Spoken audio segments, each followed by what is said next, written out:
አይን ካላየ ግንባር ነው የሚባል ሀገርኛ ብሂል አለ።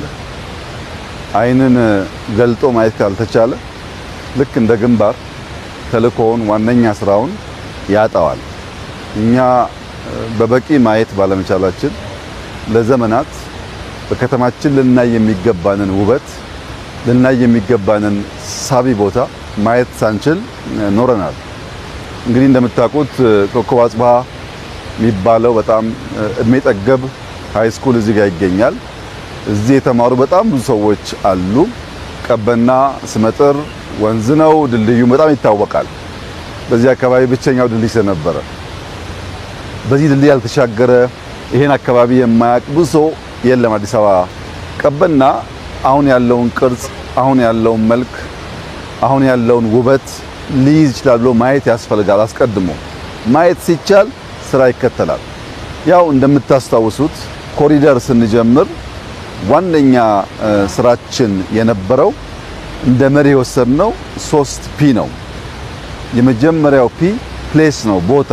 ቦታን ለይቶ አንጥሮ ማየት መቻል፣ ቦታን በበቂ መለየት መቻል። ሁለተኛው ፒ ፓተርን ነው።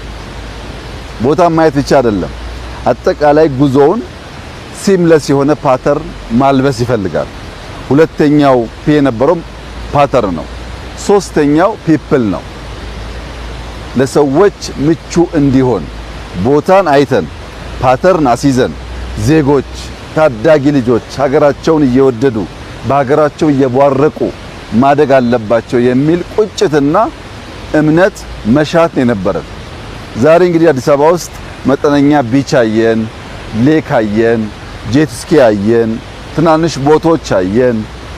የተጓዝነው 10 ኪሎ ሜትር ገደማ ነው።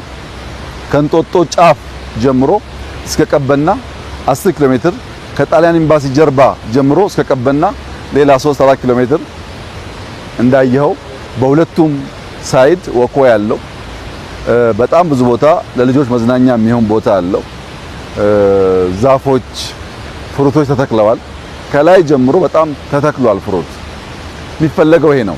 ወፎች መብላት እንዳይቸገሩ ፍሩት ካለ መጠጣት እንዳይቸገሩ ውሃ ካለ ይመጣሉ፣ ታያቸዋል። ኔቸር ይጠራራና ትክክለኛ ውበቱን ይገልጣል። እና ያየነው ነገር እንደዚህ ያለውን ተስፋ እንደዚህ ያለውን የኢማጂኔሽን ፓወር ሰርተን ጨብጠን ስናየው በእጅጉ ያስደስታል። እንግዲህ መደመር ዋና እሳቤው ቦታ አንሰራም አለ፣ ውሃ አንፈጥርም ሰጥቶናል እሱ፣ ዛፎች አሉ፣ የሰው ጭንቅላት አለ፣ ሀብት አለ፣ በየቀኑ ደግሞ የደከሙ ገንቢዎች አሉ። የብዙ ሰዎች ድካም ውጤት ነው ይሄ። ያ ሲደመር እንደ አውትካም የሚፈጠረው ክሱትነት ነው። መደመር ፕሮሰስ ነው። የሚከሰተው አዲሱ ኢመርጅ የሚያደርገው ማንነት ደግሞ አውትፑት ነው። ገንዘብን፣ ዕውቀትን፣ ጉልበትን፣ ሐሳብን፣ የአመራር ብቃትን፣ ሱፐርቪዥንን ስንደምር የዚህ ፕሮሰስ ውጤት የሚከሰተው አዲሱ ነገር ኢመርጅ የሚያደርገው ነገር እንደዚህ ያለው ውበት ይሆናል። አሁንም ስንደመር፣ አሁንም ስንሰናሰል፣ አሁንም ስንደጋገፍ ከዚህ የላቀውን ነገር ማድረግ እንችላለን። በብዙ ደስ ያለኝ ቢሆንም አዲስ አበባ ከዚህ በላይ ፖቴንሻል አላት። አሁንም አላየንም፣ አሁንም አልሰራንም። እውነት ለመናገር አሁንም አላየንም። ብዙ መታየት የሚገባቸው፣ ብዙ መሰራት የሚገባቸው፣ መጨከን የሚገባን ጉዳዮች አሉ። የዚህ ከባቢ ሰዎች በደንብ ያቁኛል። እኔ በሳምንት 1 ቀን 2 ቀን መጣለሁ። ጭቃው እንዴት እንደምናጠፋው፣ ቆሻሻው እንዴት እንደምናነሳው ስመላለስ ያቁኛል። የነሱን ህይወት እንዴት አስተካክለን ቤት ኖሯቸው ከባቢ ይቀይራል የሚለው ጉዳይ በረጅም ጊዜ ሂሳብ የመጣ ነው። የሚገርመው የዚህም ቦታ የቀድሞ ሁኔታ እኔ እንደ ዛሬ አየዋለሁ። የሚያውቁት ያውቁታል። እናንተም ፎቶ እዩ። በጣም አሳዛኝ ቦታ ነበረ። ዛሬ መጠነኛ ለውጥ አይቼበታለሁ። በእርግጠኝነት ልጆቻችን ይሄን እያዩ አድገው በብዙ አስበልጠው አልቀው እንደሚሰሩ ጥርጥር የለኝም። ባሰብነው ልክ ሰርተናል ብዬ አልገምትም። ብዙ ማየት ስላልቻል ብዙም ስለሚቸግር ሰዎቻችንም ገብቷቸው ማገዝ ገና ስለሆነ በታየው ልክ አይደለም። ከዚህ በላይ ውብ መሆን ይችላል። በየቦታው ሌኮች ያስፈልጋሉ፣ ፍሩት ያስፈልጋል፣ ንጹህ ውሃን ማየት ያስፈልጋል፣ ወፎቹን ማየት ያስፈልጋል። ከተፈጥሮ ጋር ተስማምተን መኖር ካልቻል፣ ተፈጥሮ መንከባከብ ካልቻል የተፈጥሮ ቅጣት ከባድ ነው።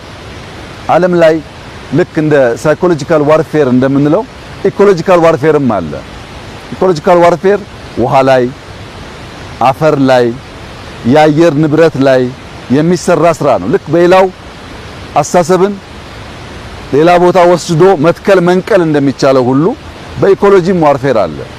ትውልድ መንቃት አለበት። ዝም ብሎ ከፊት ያለውን ብቻ እያየ ሲርቅ ከዓመታት በኋላ ከ10 ዓመታት በኋላ የሚያጋጥመን አደጋ ቸልማት አያስፈልግም። በጥልቀት ማየት፣ መገንዘብ፣ መተጋገዝ፣ መስራት ያስፈልጋል እና የአዲስ አበባ ከተማ ነዋሪዎች የሚገባችሁ እንዲህ ያለው ነገር ነው። መቆሸሽ እኛ አይገባንም፣ መጠልሸት እኛ አይገባንም፣ ማነስ እኛ አይገባንም፣ ሌላ ቦታ እየሄዱ መቅናት እኛ አይገባንም። ሰርተን እንደምንችል ማሳየት ያስፈልጋል።